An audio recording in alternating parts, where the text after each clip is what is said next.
तो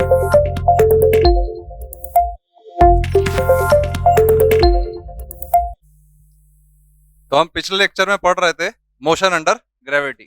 मैंने तुमको ये भी कहा था कि मोशन अंडर ग्रेविटी में जब आप पढ़ते हो तो हम एक्सेलरेशन ड्यू टू ग्रेविटी को एक कांस्टेंट मानते, पर एक लिमिटेड हाइट तक। हर वक्त मानते क्या? अगर हमें हर वक्त करना है तो हम ग्रेविटेशन टॉपिक का यूज करते, वहां पे हम एनर्जी कंजर्वेशन करके चीजें सॉल्व करते, क्योंकि जैसे जैसे आप अर्थ के ऊपर से जाते हो, जैसे ये धरती है हमारी, तो जैसे जैसे हाइट के ऊपर जाते हो, जैसे जैसे हाइट बढ़ती है, एक्सेलरेशन ड्यू टू ग्रेविटी कम होती है, बिकॉज आपके अर्थ के सेंटर से आपका डिस्टेंस बढ़ते जा रहा है। और अगर एक्सेलरेशन ड्यू टू ग्रेविटी भी चाहिए तो ये होता है आर प्लस एच का होल स्क्वायर। और अगर H is very very less than this, तो हम सीधे बोल सकते हैं R plus H is approximately equal to, यहां तक अपन ने सब कुछ सीख लिया था। सही है गलत? यहां तक अपन ने सब कुछ सीख लिया था। सही है ना? तो ये चीज अपन पढ़ रहे थे और अपन ने यही बोला था लगभग अपन हाइट अप्रोक्सीमेटली 1 किलोमीटर या 2 किलोमीटर तक जी कांस्टेंट मान लेते। सही है? मतलब 1000 मीटर। हम जो भी सवाल करते बेसिकली, कभी भी देखना तुम 500 metre, 400 metre, 100 metre, 20 metre, 40 metre, इसलिए वो ड्यूरेशन में, वो डिस्टेंस में, ड्यूरेशन नहीं बोल सकते, वो डिस्टेंस में एक्सेलरेशन ड्यू टू ग्रेविटी को हम कांस्टेंट मान। अब मैंने एक और पॉइंट बताया था, जबकि अपन देखते काइनेमेटिक्स में अर्थ को हम हमेशा ऐसा प्लेन मानते, होती है क्या? नहीं, क्योंकि हम बहुत छोटे डिस्टेंस के लिए और बहुत छोटी वैल्यूज के लिए सॉल्व कर रहे हैं, इसलिए हम इसको स्ट्रेट मान सकते। सही है ना? तो अगर जैसे मैं बोलूं, जैसे मैं इसके कई क्वेश्चंस ओरली कर देता हूं, क्योंकि मेरे को एक्सेलरेशन का फील है कि एक्सेलरेशन क्या काम करता है। जैसे अगर मान लो इसको मैंने फेंका ऊपर 40 मीटर पर सेकेंड, तो एक्सेलरेशन हमेशा नीचे ही लगता है। तो बताओ, जैसे वो ऊपर जा रहा है तो उसकी स्पीड बढ़ रही है या घट रही है? कम हो रही है। इसका मतलब क्या है? एक्सेलरेशन। सही है? तो हम ये भी बोल सकते हैं कि अगर acceleration is acting in the opposite direction of velocity, it means speed is decreasing. अगर acceleration is acting in the direction of velocity, मतलब मान लो हमने यहां से इसको ड्रॉप कर दिया, ड्रॉप, और जी नीचे है, यहां से हमने इसको ड्रॉप किया और जी नीचे है, तो इसकी स्पीड बढ़ेगी या घटेगी? बढ़ेगी, क्योंकि धीरे धीरे नीचे आना शुरू होगा विथ इंक्रीजिंग स्पीड। सही है ना? ये चीजें बेसिक टर्मिनोलॉजी है, ये चीजें ही समझना है, इसके बाद क्वेश्चन में कुछ भी नहीं आता है। ठीक है ना? इसके बाद इसके क्वेश्चन बहुत इजी ही होते हैं। जैसे आप देखो, हमने यहां तक कंप्लीट कर लिया था पिछले लेक्चर में। ठीक है? अब जैसे मैं अगर बोलूं कि एक बॉडी है जिसको यू स्पीड से प्रोजेक्ट किया हुआ है, जैसे ज्यादातर क्वेश्चंस में हम ऊपर की डायरेक्शन पॉजिटिव मानते और नीचे की नेगेटिव। या आपके ऊपर है आप कौन सी डायरेक्शन पॉजिटिव या कौन सी डायरेक्शन नेगेटिव मानते हैं, ऐसा कोई कंपल्शन नहीं है। मैंने इसलिए पहला वर्ड यूज किया ज्यादातर। समझ में आई मेरी बात? ज्यादातर मानते हैं, ऐसा कंपल्शन है क्या? नहीं। तो देखो, जी हमेशा नीचे ही लगता है और वो कांस्टेंट है। और मैंने ये भी कहा था कॉम्पिटिटिव एग्जाम्स में, अगर जी की वैल्यू क्वेश्चन के बाजू में दी ना हो 10, तो आपको क्या यूज करनी है? 8, हमेशा। अगर आप वो यूज नहीं कर रहे मतलब आपका क्वेश्चन गलत होगा। ठीक है? पर हम यहां पे सॉल्व करने के लिए जी को कौन सी वैल्यू यूज करेंगे? 10। यहां तक बात समझ में आ गई सबको? तो एक चीज बताओ, इसका जो मोशन रहेगा वो ऐसा रहेगा। अब मुझे एक चीज बताना, ध्यान से सुनना।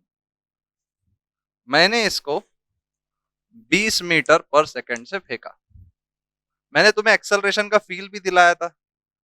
10 मीटर पर सेकंड स्क्वायर को हम क्या ऐसे लिख सकते हैं क्या?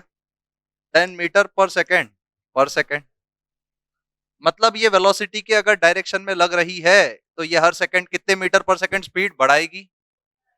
हर सेकंड कितने मीटर पर सेकंड स्पीड बढ़ाएगी? 10। अगर ये अपोजिट डायरेक्शन में लग रही है तो घटाएगी। तो कितने सेकंड बाद इसकी स्पीड 0 होगी? बेसिकली हमने किया क्या? 20/10।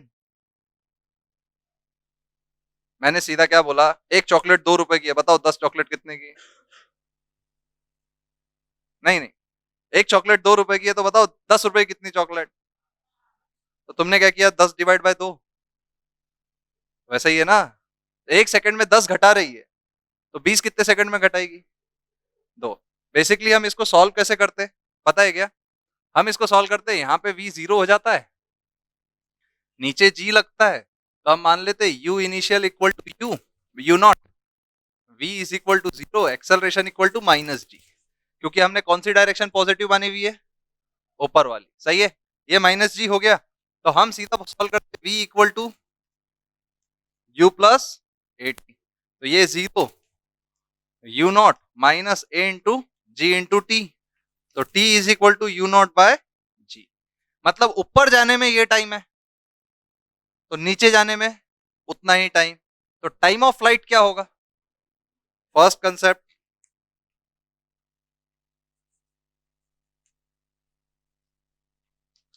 मैं तुमको याद करने बोलूंगा तो नहीं, पर ये जितना सॉल्व करते हो ऑटोमेटिकली याद हो जाता है, सही है।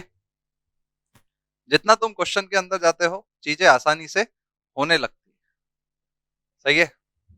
तो यहां तक तुमने सॉल्व किया। अब एक चीज बताओ, ये एच मैक्स मैक्सिमम हाइट, सही है ना? यहां तक बात समझ में आ रही?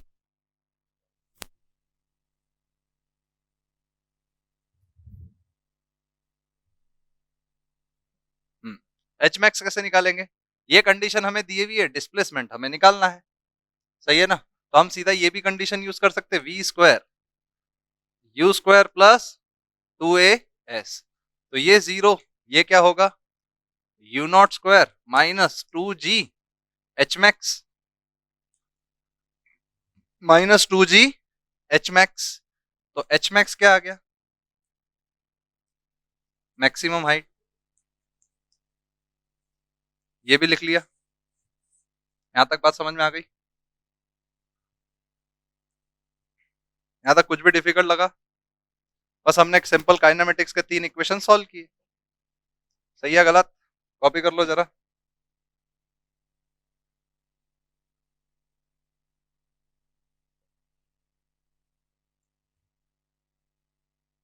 किया सॉल्व?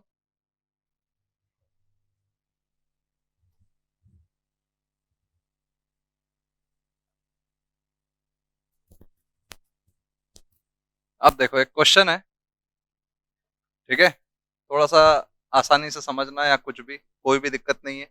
बस तुमको अगर दिक्कत जा रही है साइन कन्वेंशन में, तो ऊपर का डायरेक्शन हमेशा पॉजिटिव मानना, जो भी नीचे का डायरेक्शन है उसको हमेशा नेगेटिव मान लेना, कोई तुमको कोई कुछ बोलेगा नहीं, ठीक है।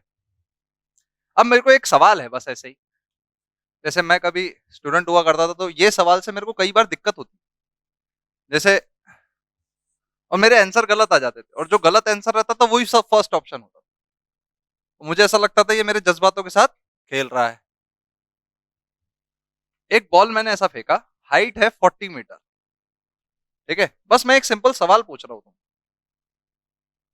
ये बॉल ऐसा गिरा, फाइनली जमीन पे आया, तो इसका नेट डिस्प्लेसमेंट क्या लोगे, प्लस लोगे या माइनस लोगे? इसका डिस्प्लेसमेंट अगर मुझे नेट लिखना है, जैसे एक्सेलरेशन, नीचे का डायरेक्शन निगेटिव, ऊपर का डायरेक्शन पॉजिटिव, तो एक्सेलरेशन को अपन -g मानते, सही है। इनिशियल वेलोसिटी पॉजिटिव ले लेते अपन। मैं सिर्फ साइन कन्वेंशन सिखा रहा हूं, बाकी और कुछ नहीं, सॉल्व कुछ भी नहीं करना है। Initial velocity v naught u naught बोल देते, सही है। डिस्प्लेसमेंट अगर मेरे को लिखना है नेट, तो मैं क्या लिखूंगा, +40 या -40? तुम अपने दिल की सुनो, +40 या -40? देखो, इसका एक सिंपल सा कंसेप्ट है कि जहां से भी आप स्टार्ट करते हो और जिस डायरेक्शन को आपने पॉजिटिव माना है, अगर उसके ऊपर है ऑब्जेक्ट कहीं पे भी, तो डिस्प्लेसमेंट पॉजिटिव, अगर उसके नीचे है ऑब्जेक्ट, तो डिस्प्लेसमेंट नेगेटिव। यहां तक बात समझ में आई? यहां पे डिस्प्लेसमेंट क्या होगा, -40, क्योंकि पॉइंट ऑफ प्रोजेक्शन से ये नीचे है, क्योंकि पॉइंट ऑफ प्रोजेक्शन से ये, समझ में आया क्या यहां तक सबको? क्या ये पॉइंट ऑफ प्रोजेक्शन से नीचे है? क्या मेरी बात का तुम्हें फील हुआ? सबको समझ में आया? क्या ये पॉइंट ऑफ प्रोजेक्शन से नीचे है? सबको मजा आया?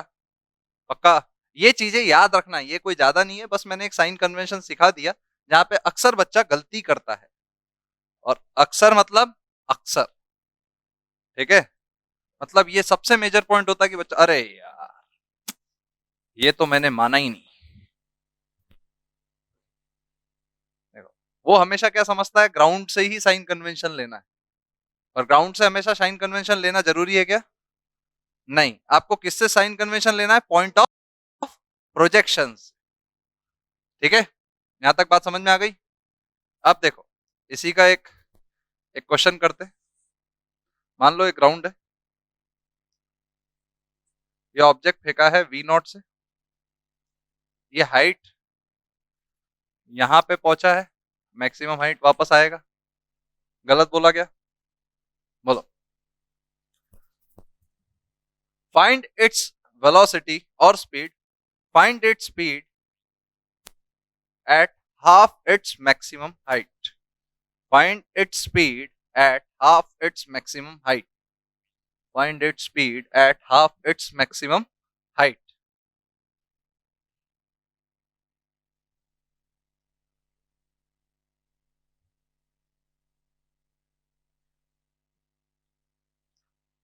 Find its speed at half its maximum height.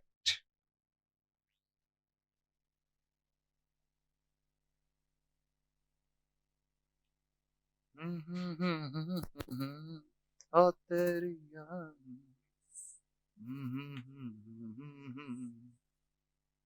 मान लेते हैं यहाँ V है और ये डिस्टेंस h/2 है। यही क्वेश्चन पूछा हुआ है, और यहां से ये पूछा हुआ है V क्या है। यहां से क्या पूछा हुआ है? V क्या है? तो सही है। जैसे इसको करने का सबसे बेस्ट तरीका है कि इनिशियल वेलोसिटी को हम V0 ले लेते, फाइनल वेलोसिटी को V0/2 ले लेते, हाफ इट्स मैक्सिमम। नहीं नहीं सॉरी, हमें ये तो निकालना है। एक्सेलरेशन इक्वल टू -g ले लेते, सही है। Displacement equal to minus plus h/2 लेंगे, माइनस लेंगे, प्लस h/2 लेंगे, माइनस लेंगे, क्योंकि पॉइंट ऑफ प्रोजेक्शन से ये, क्योंकि पॉइंट ऑफ प्रोजेक्शन से ये, सबको ध्यान दे। पक्का? यहां तक पॉइंट समझ में आया डिस्प्लेसमेंट को कैसे ट्रीट किया जाता है? सही है गलत? तो अगर ऐसा है तो हम सीधा इसको बोल सकते हैं कि h/2 और h/2, सही है। फिर हम इसको सॉल्व करने जाए तो हमें एक चीज और समझ में आनी चाहिए कि ये मैक्सिमम हाइट इसकी 0 है, मैक्सिमम हाइट पे स्पीड 0 है, तो हम यहाँ पे ये भी बोल सकते हैं V0² 0 is equal to -2gh। तो मैक्सिमम हाइट क्या है? बोलो, सही बोल रहा हूं या गलत? मैक्सिमम हाइट तो यही होगी ना। फिर अगर हमको इस इक्वेशन को सॉल्व करना है, V² equal to V0² -2gh/2, सही है। तो ये और ये कैंसल, ये क्या होगा? V0² माइनस GH क्या है? देखो ना, G/H, V0²/2, तो ये आ जाएगा V0²/2। तो V क्या आ जाएगा? अब तुम कुछ भी निकाल सकते, 1/3 of its height from the ground level, 1/3 of its height from the highest point, सही है ना? पक्का? ये चीज समझ में आ गई? देखो,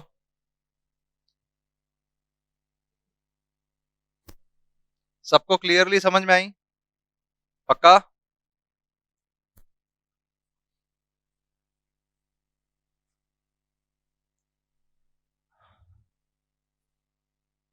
जैसे देखना, कभी हम किसी चीज जैसे कोई बालकनी में खड़ा है,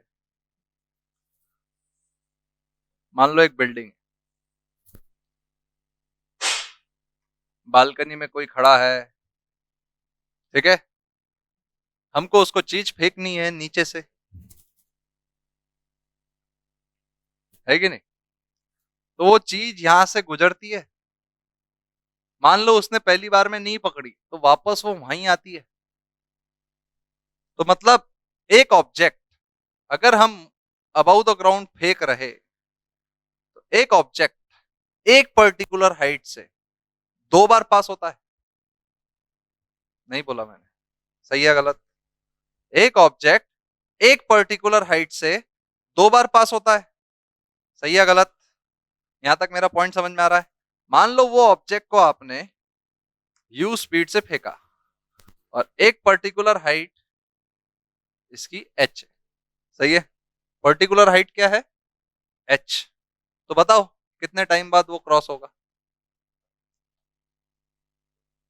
मतलब ऐसे कौन से 2 टाइम है जब वो उस पर्टिकुलर हाइट पे क्रॉस होगा? जैसे मान लो ये पर्टिकुलर हाइट है, ये ऐसे जाएगा और फिर ऐसे आएगा, तो एक पर्टिकुलर हाइट पे कितनी बार क्रॉस हुआ वो? 2 बार। मतलब ऐसा भी समझ लो, नीचे से एक जन बॉल फेंक रहा है ऊपर, तुम खिड़की के सामने ऐसे ही देख के खड़े हो, अरे ऊपर गया, अरे फिर नीचे आया, तो कितनी बार क्रॉस हुआ वो? 2 बार। कितने टाइम इंटरवल में, या कौन कौन से टाइम पे?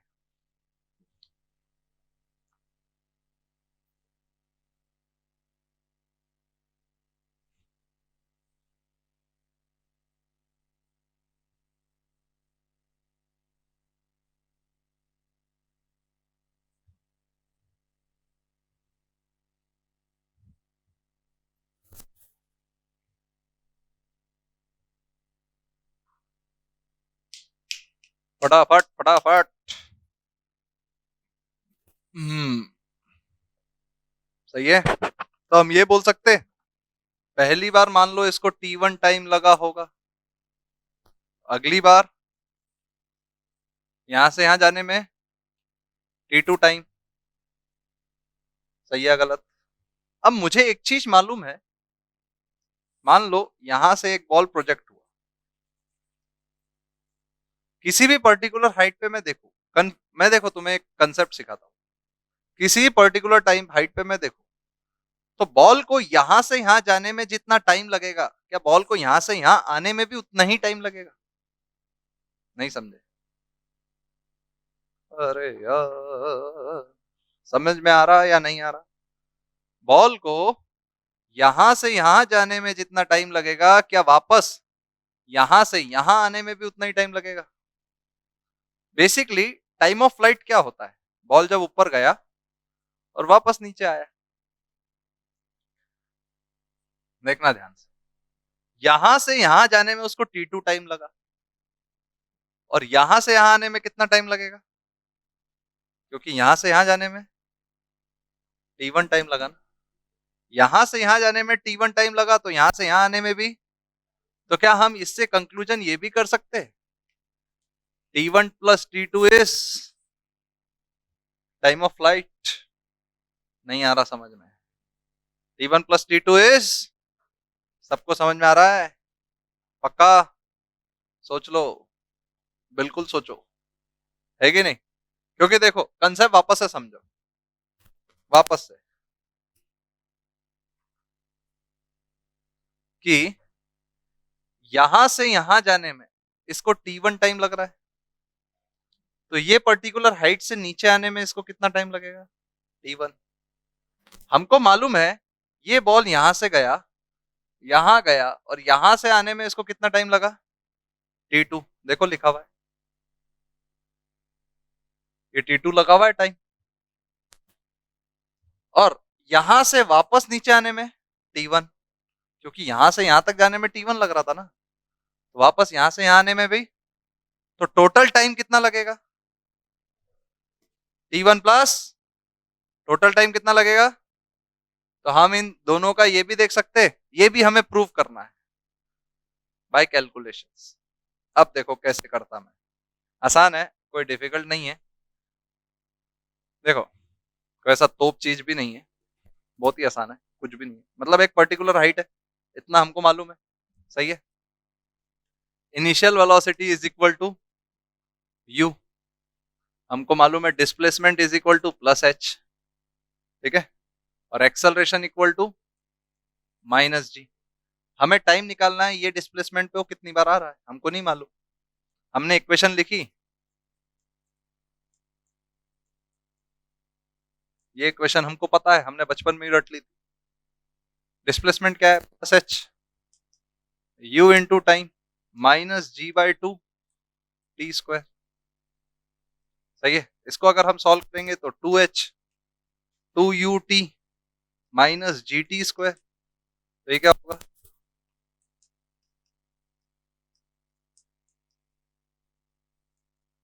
क्या ये क्वाड्रेटिक है इन टी? और क्वाड्रेटिक के दो सॉल्यूशंस होते हैं। क्वाड्रेटिक का सॉल्यूशन निकालने के लिए हमने एक फॉर्मूला भी सीखा था, minus b plus minus b square minus 4ac upon 2a, सीखा हुआ है। तो इधर अगर अपन टाइम निकालेंगे तो क्या आएगा, बी माइनस बी है तो 2u plus minus b square क्या है 4u square minus 4 into 2h 8gh upon 2g। सही है गलत? अगर हम 2 को कॉमन काटे तो u स्क्वायर माइनस जी। अब इसमें से कम टाइम कौन सा है, वही t1 होगा। कौन सा कम टाइम है,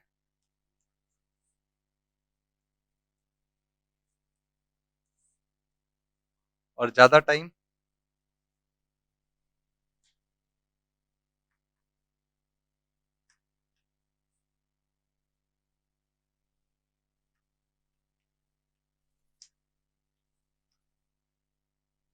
और देखो इन दोनों को ऐड करोगे तो न्यूमरेटर और न्यूमरेटर कैंसल आउट हो जाएगा, और यहाँ क्या बचेगा 2u by g, time of flight है। समझ में आ रहा क्या, 2u by g time of flight है। सही है गलत? यहाँ तक समझ में आ रहा है क्या सबको? मतलब ये ऐसे दो टाइम है, सिर्फ क्वाड्रेटिक सॉल्व किए भी है, कुछ भी नहीं है। कंसेप्ट तो यहीं खत्म हो गया था ना। देखोगे तो कंसेप्ट इसके बाद लगाया क्या मैंने, एक हाइट से वो कितनी बार पास हो रहा है, बस इतना ही क्वेश्चन था। बोलो।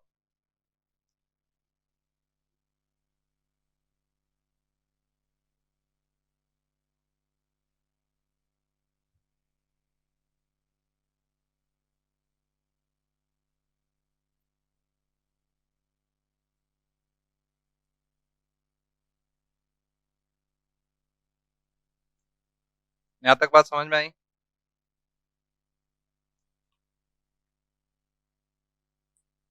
पक्का? कॉपी किया?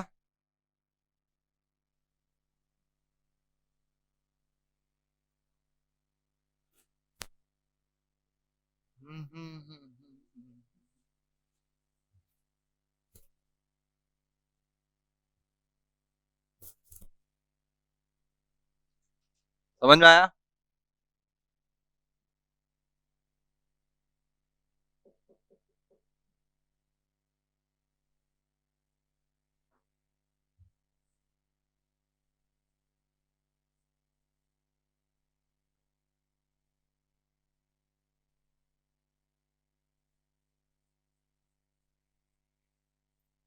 हम्म।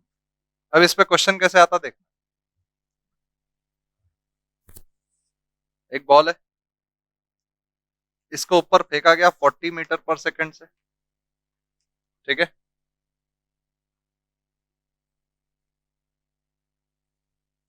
मान लो चिट्टी फेंका हुआ है, यहाँ विंडो से वो चिट्टी पकड़ने की कोशिश,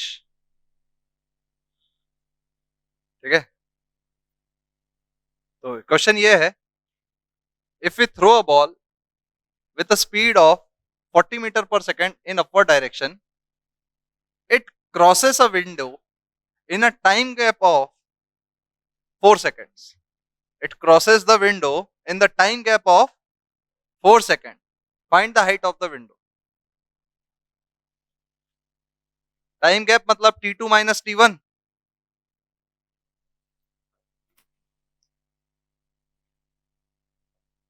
It crosses the window in a time gap of 4 seconds. Find the height of the window.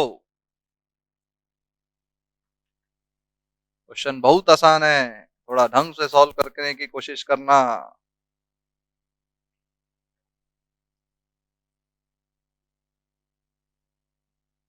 हम्म,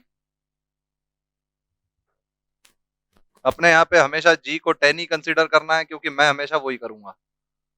और मैंने तुम्हें कंडीशन बता दी है, कभी भी अगर कॉम्पिटिटिव एग्जाम्स हो तो वहां पे अगर जब तक वो जी की वैल्यू 10 ना दिए हो, जब तक आपको क्या कंसिडर करना है, 9.8।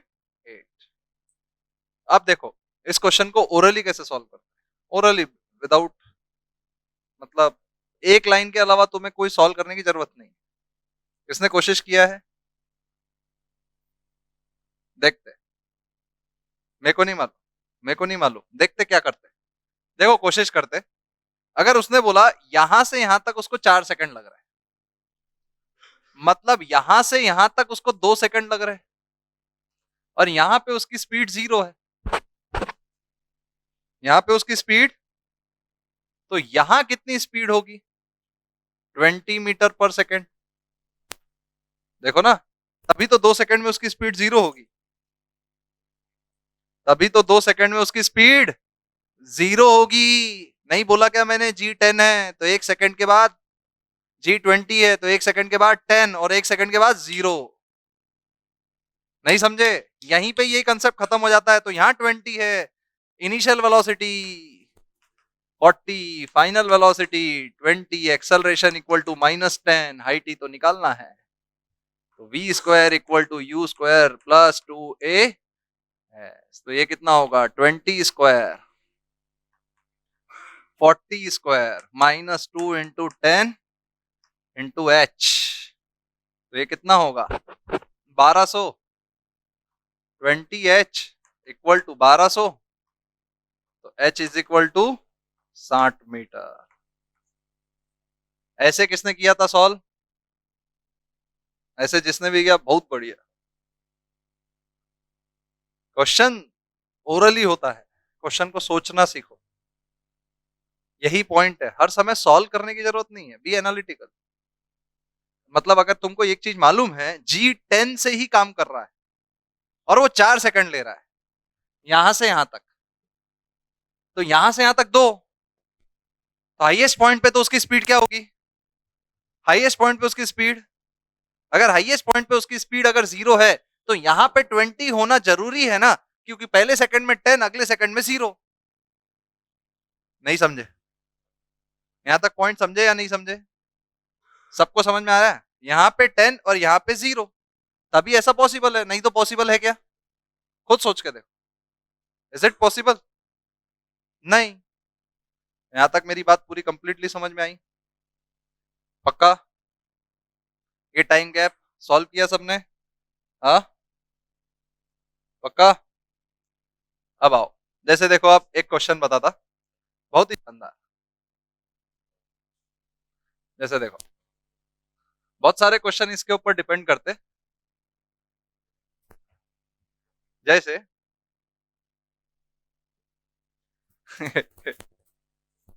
यहाँ पे तुम्हारा दुश्मन खड़ा है, ठीक है, क्वेश्चन को मजाक में बना रहा, सच दैट कि तुम इस क्वेश्चन को सॉल्व कर पाओ, ठीक है ना। हम्म, उसको मालूम नहीं गेट है उसके घर का, तुम उसके घर के छत पे खड़े हो, ठीक है, तुमको मालूम है वो गाड़ी पे आ रहा है, बूम बूम, 20 मीटर पर सेकंड से। जैसे ही वो 100 मीटर दूर था, तुम्हें दिखा। अब तुम्हें बिल्डिंग की हाइट नहीं मालूम थी, तुमने क्या किया, एक अंदाजे से बॉल को ड्रॉप किया कि हाँ वो इतने सेकंड में तो यहाँ पहुंचेगा। जैसी एक पत्थर लिया और तुमने इसको ड्रॉप कर दिया, जैसी वो यहाँ पहुंचा, ऐसा अब आगे नहीं जा पाया। समझ में आ रहा है पॉइंट, जैसे ही वो यहाँ पहुंचा, आगे नहीं जा पाया। Find the height of the building.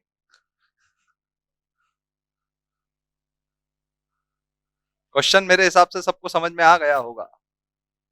Find the height of the building.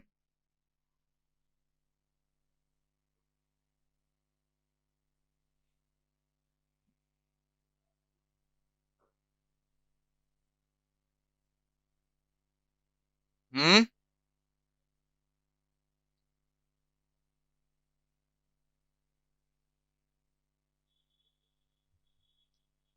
देखो यहां से यहां पे आने में इसको कितना टाइम लगा, 6 सेकेंड, सही है ना?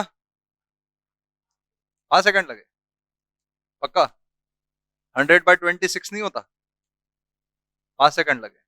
मतलब भाई साहब इसको 5 सेकेंड में नीचे होना, चाहे दुनिया से इधर से उधर कुछ भी हो जाए, ये 5 सेकेंड में नीचे आएगा।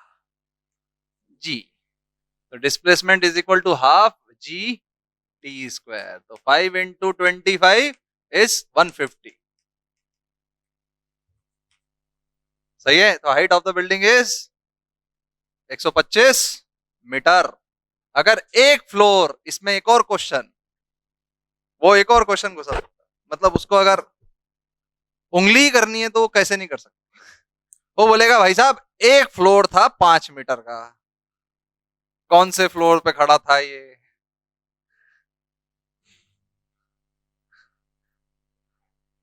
26 ना, 26 फ्लोर पे खड़ा है ना, गलत, 25 पे ही है। सुन लो, ये फर्स्ट होता है, फर्स्ट कंफ्यूजन। अगर वो रैंडम नंबर, ये सेकंड, ये थर्ड, तो ये 25th फ्लोर होगा, समझे? तो एक और क्वेश्चन बीच में, बहुत सारे क्वेश्चन बना सकता। हाँ, है कि नहीं?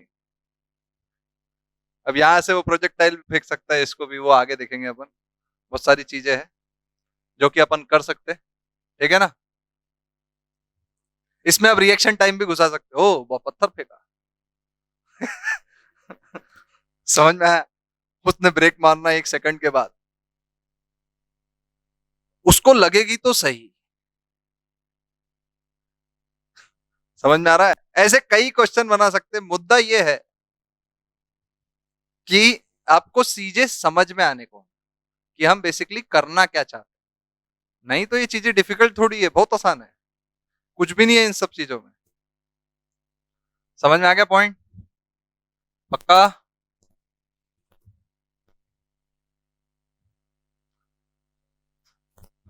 अब देखो, अब क्या है, कई बार तुमने नल टपकते हुए देखा है, बहुत स्टैंडर्ड क्वेश्चन है। कई बार नल टपकते हुए देखा है ऐसा, टंग टंग टंग टंग, और तुमको बहुत इरिटेट करता है, वो आवाज करता है तो, और वो कभी बंद नहीं होता तो और ज्यादा इरिटेट करता है। तो हम क्या करते हैं, पूरा टाइट करके सिर्फ टप टप टप टप हो, ऐसा ही करते हैं। उसके दो फंडे हैं, कि एक तो पानी वेस्ट ना हो, और वो टप टप करता रहे, ठीक है? तो एक नल था, क्वार्ट्ज का था ऐसा नल,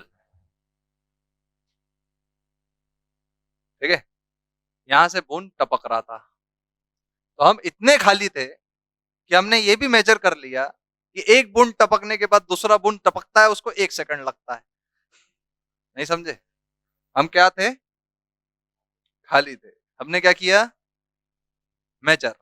और क्या मेजर किया, एक बूंद टपकने के बाद तीसरा, दूसरा टपकने में 1 सेकंड लगता है।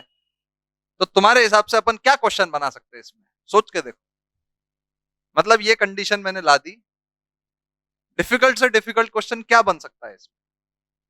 सोच के देखो, थोड़ा सा सोचो, चीजें मतलब कंसेप्ट सामने है, तुमको ये चीज समझ में आ रही है, हर 1 सेकंड के बाद टपक रहा है नल, तो ऐसा क्या कंसेप्ट हो सकते हैं, बताओ?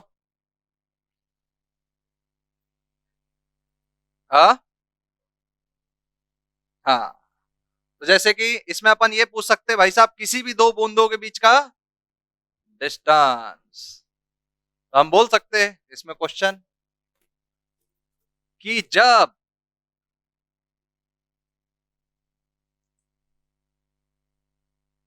7th बूंद टपक रही थी, रही थी, जब 7th बूंद जस्ट नीचे गिरी थी, जस्ट टपकी थी, जब, बताओ,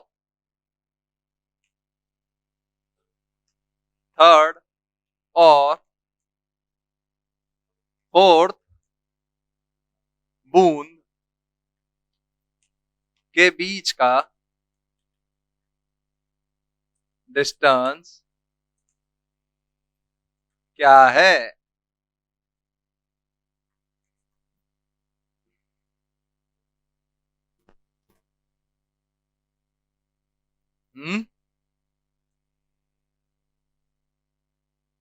देखो, गधे और घोड़े में क्या फर्क है? गधा गधा होता है और घोड़ा घोड़ा, बस उतना ही फर्क है।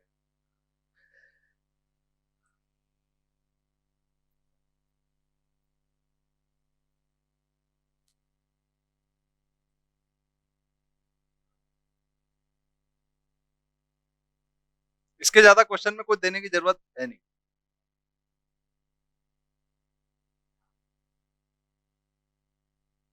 इनफाइनाइट हाइट पे रखा हुआ है नल, मतलब यहाँ पे हजारों बूंद एक साथ गिर सकते हैं, और consider g to be constant. सही है।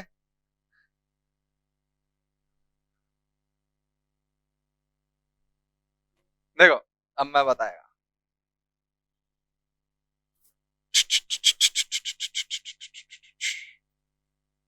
First, second, third, fourth, fifth, sixth, seventh, exact. सही है ना? ये सेवेंथ था, ये फर्स्ट था, second, third, fourth, fifth, sixth, seventh. तो कुछ बच्चों को ऐसा लगता है सर कि ये डिस्टेंस और ये डिस्टेंस इक्वल है कि नहीं? अब लगने का क्या कोई है क्या? हमको क्या लगता है, बता सकते क्या हम? आप देखो, वो बनाया मैंने इक्वल पे है नहीं, क्योंकि यहाँ एक्सेलरेशन है। कांस्टेंट वेलोसिटी होती तो सेम होता। एक्सेलरेशन हर वक्त उसकी वेलोसिटी बढ़ा रहा है, जितना टाइम ज्यादा उतनी वेलोसिटी ज्यादा और उतना डिस्टेंस ज्यादा। तो जब सातवीं बूंद टपक रही होगी, जब टाइम कितना था, 6th सेकेंड, देखो एट टी इक्वल टू 0 पे ये टपकी होगी, फर्स्ट सेकंड पे ये, सेकंड सेकंड पे ये, थर्ड सेकंड पे ये, फोर्थ सेकंड पे ये, फिफ्थ सेकंड पे ये, सिक्स सेकंड पे ये। सही है ना? जब 7th बुक टपकी होगी तब टाइम कितना हुआ था? 6 सेकंड, 6 सेकंड बोल सकते हैं। तो अपने को ये दोनों के बीच का डिस्टेंस निकालना था, है कि नहीं? तो हमको एक चीज सिखाया था कि यहां से यहां का डिस्टेंस निकालो और यहां से यहां का माइनस कर दो, काम खत्म। तो ये बूंद को यहां पहुंचने में 1 सेकंड, 2 सेकंड, 3 सेकंड, 4 सेकंड, यहां पहुंचने में 1, 2, 3। तो क्या सीधा मैं डिस्टेंस निकाल सकता क्या? हाफ जी फोर स्क्वायर माइनस हाफ जी। मुझे एक चीज समझ में आ गई, 5 × 7 = 35 मीटर। अब आधे बच्चों को यही नहीं समझ में आया, सर आप एक लाइन में सॉल्व मत किया करो, पहले हमको पूरा समझाओ। सही है गलत? अब मुझे एक चीज मालूम है, जब ड्रॉप है तो इनिशियल वेलोसिटी 0, डिस्प्लेसमेंट निकालना है तो UT plus half eighty square. अगर इनिशियल वेलोसिटी 0 है तो सीधा हम हाफ एटी स्क्वायर से निकाल सकते हैं displacement, UT plus half eighty square. सही है गलत? UT plus half eighty square, और यू कितना है? 0, ड्रॉप हो रहा है, तो डिस्प्लेसमेंट निकालने के लिए हाफ एटी स्क्वायर। ये वाला है थर्ड, ये वाला है फोर्थ, तो थर्ड और फोर्थ के बीच का डिस्टेंस पूछा हुआ है। थर्ड वाला यहाँ पे कितने टाइम में आया? 1, 2, 3, 4। ये टी इक्वल टू फोर्थ पे यहां था, और ये टी इक्वल टू 3 पे यहां था। तो half g t square minus half g 3 square. सही है गलत? तो 4 स्क्वायर क्या होता है? 25, है कि नहीं? 60। 3 स्क्वायर क्या होता है? तो 16 माइनस 9, 10। अच्छा, समझ में आया सबको? तो 7 × 5 35। तो इन दोनों के बीच का डिस्टेंस 35। तो मुझे एक चीज बताओ फर्स्ट, चलो ये बता दो, क्योंकि कैसा है कुछ बच्चों को कंफ्यूजन भी दूर कर देते, भाई साहब उनको कंफ्यूजन रहे जीवन भर, तो वो भी हमें अच्छा ना लगे।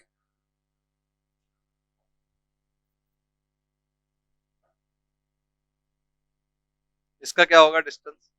ये बॉल यहाँ पे, ये बूंद यहाँ पे कब पहुंचा? ये बूंद यहाँ पे कब पहुंचा? t = 6। देखो ना, 1 2 3 4 5 6। और ये बूंद यहाँ पे कब पहुंचा? 5। तो ये इसका डिस्टेंस कैसे निकालेंगे? हाफ जी 6² - हाफ जी 5²। तो सॉल्व करके देख लेना।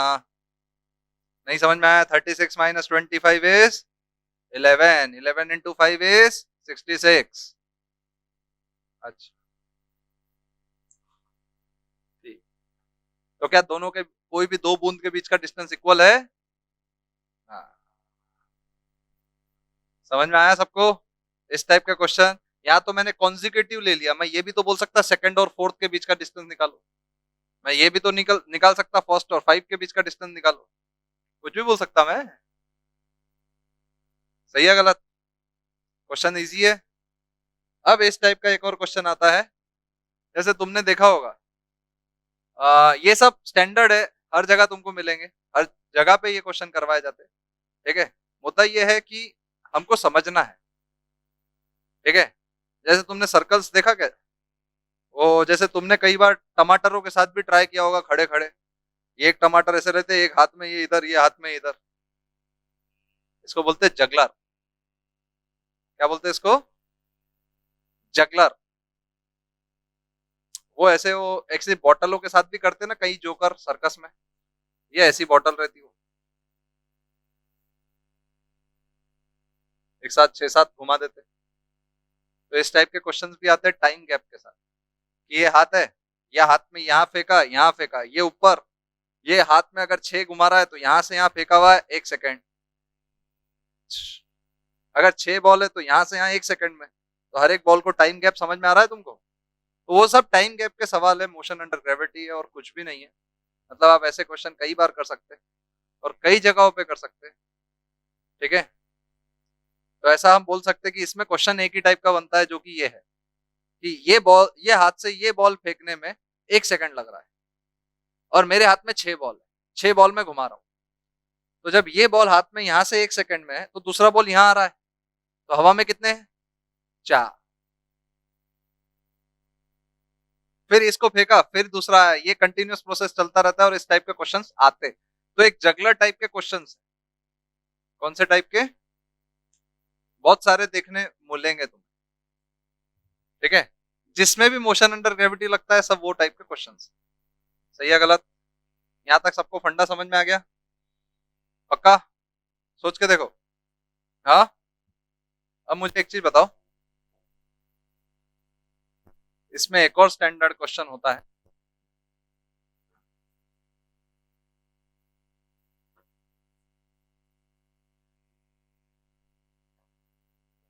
स्टैंडर्ड क्वेश्चन ये होता है और बहुत ही शानदार क्वेश्चन होता है।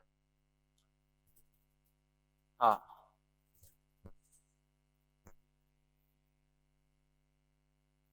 ये हाइट है,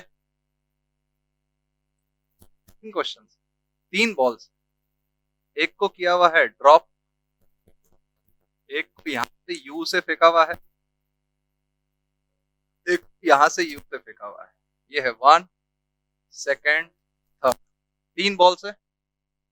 ठीक है,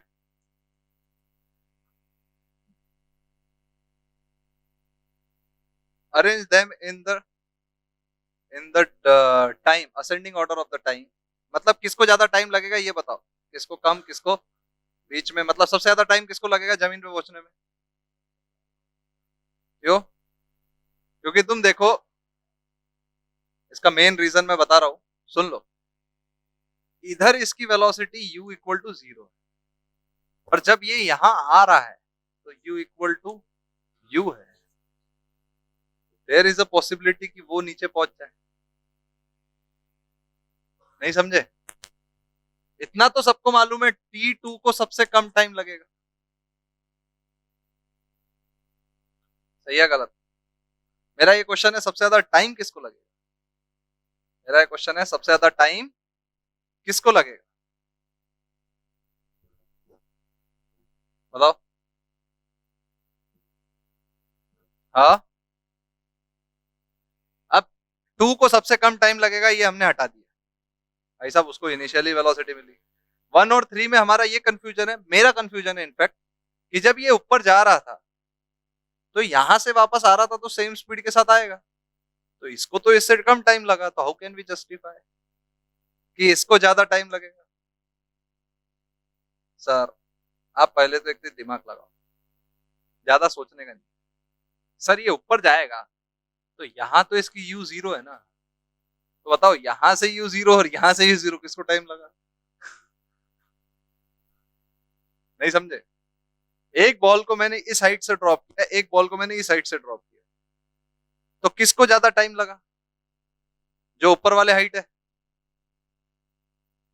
सही है ना, ज्यादा टाइम उसको ही लगेगा ना जो ऊपर वाली हाइट पे है। तो यहाँ पे डिक्रीजिंग ऑर्डर क्या है? सबसे ज्यादा टाइम किसको लगेगा? इस वाले ब्लॉक या तो इस वाले बॉल। समझ में आ गया यहाँ तक पॉइंट? सबको समझ में आया? सोच के देखो। पक्का?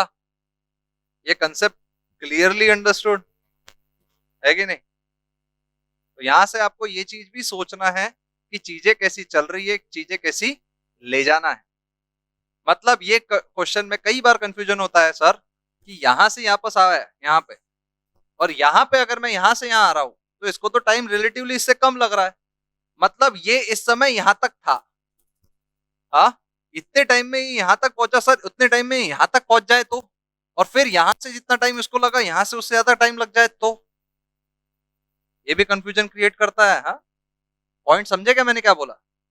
मैंने बोला ये ड्रॉप हुआ है यहां से यहां पे, इसको जितना टाइम लग रहा सर उतने ही टाइम में यहां से यहां आ गया तो ड्रॉप हो रहा है ना। सही है ना? और फिर यहां पे उसके पास यू थी और यहां पे कुछ होगी उसके पास स्पीड, तो इतना जितना इसको टाइम लगेगा उससे कम टाइम अगर इसको लग गया तो। बच्चा सोचता है, मैं बता रहा हूं। ये सब थिंकिंग कब आती है? जब ओएमआर शीट पे आता है ना तरीके, ये ऑप्शन को कितने बच्चों ने मार्क किया, ये ऑप्शन को कितने परसेंट बच्चों ने मार्क किया, तब उसका इमेजिनेशन आता है। अच्छा, ऐसा है वो। समझ में आ रहा है पॉइंट? पक्का? हर बच्चे को समझा क्या बोला मैंने? Clearly understood everyone? तो इसके नेक्स्ट लेक्चर में अपन पढ़ेंगे ग्राफ थ्योरी। ठीक है, यहां तक मोशन अंडर ग्रेविटी हो चुका है। नेक्स्ट लेक्चर में ग्राफ थ्योरी के बारे में अपन डिटेल डिस्कशन करेंगे। तो इस लेक्चर के लिए बाय बाय।